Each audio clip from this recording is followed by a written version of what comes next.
Hi friends, మొన్న festival రోజు మనకు ఔటర్ రింగ్ రోడ్డు మీద యాక్సిడెంట్ జరగడం అనేది జరిగింది. ఆ యాక్సిడెంట్ అనేది ఎలా అంటే, ఇక్కడ మనకు 4 లైన్స్ ఉన్నాయి చూడండి. రైట్ సైడ్ 2 లైన్స్ కార్స్ అనేది స్పీడ్గా వెళ్ళే కార్స్ అనేది మెయింటైన్ చేయాలి. సో బట్ అక్కడ ఉన్న లెఫ్ట్ లైన్స్ వచ్చేసి లారీస్ వెళ్తూ ఉండాలి. చూడండి, అక్కడ లారీస్ ఉన్నాయి కదా, వెళ్తూ ఉన్నాయి. ఆ లారీ వెళ్ళేవన్నా వెళ్ళాలి స్లోగా వెళ్ళేటప్పుడు. సో రైట్కి వెళ్ళడం వల్ల మనకు ఎటువంటి ఇబ్బంది లేదు, స్పీడ్గా వెళ్ళిపోవాలి. ఎందుకంటే మినిమం 100 or 120 స్పీడ్ అని రైట్ లైన్లో ఉంటుంది, 80 స్పీడ్ లెఫ్ట్ లైన్లో అని ఉంటుంది. సో ఏంటంటే మనకు రైట్ లైన్లో వెళ్ళి సడన్ బ్రేక్ చేసరికి ఒక దగ్గర 15 కార్లు అనేది యాక్సిడెంట్ జరగడం జరిగింది.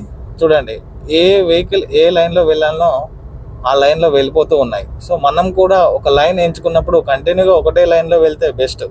ఎందుకంటే హైవేలో వెళ్ళేటప్పుడు ఎవరు ఎంత స్పీడ్ ఉంటారు అనేది మనకు తెలియదు.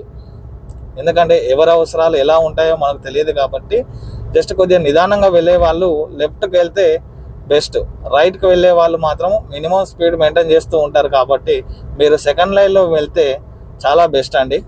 సో హైవేలో వెళ్ళేటప్పుడు మీరు ఏ లైన్ అయితే వెళ్ళాలనుకుంటున్నారో ఆ లైన్ ఫస్టే డిసైడ్ అయ్యి వెళ్ళిపోతే మీకు సేఫ్టీ అండి. ఓకేనా? Thank you.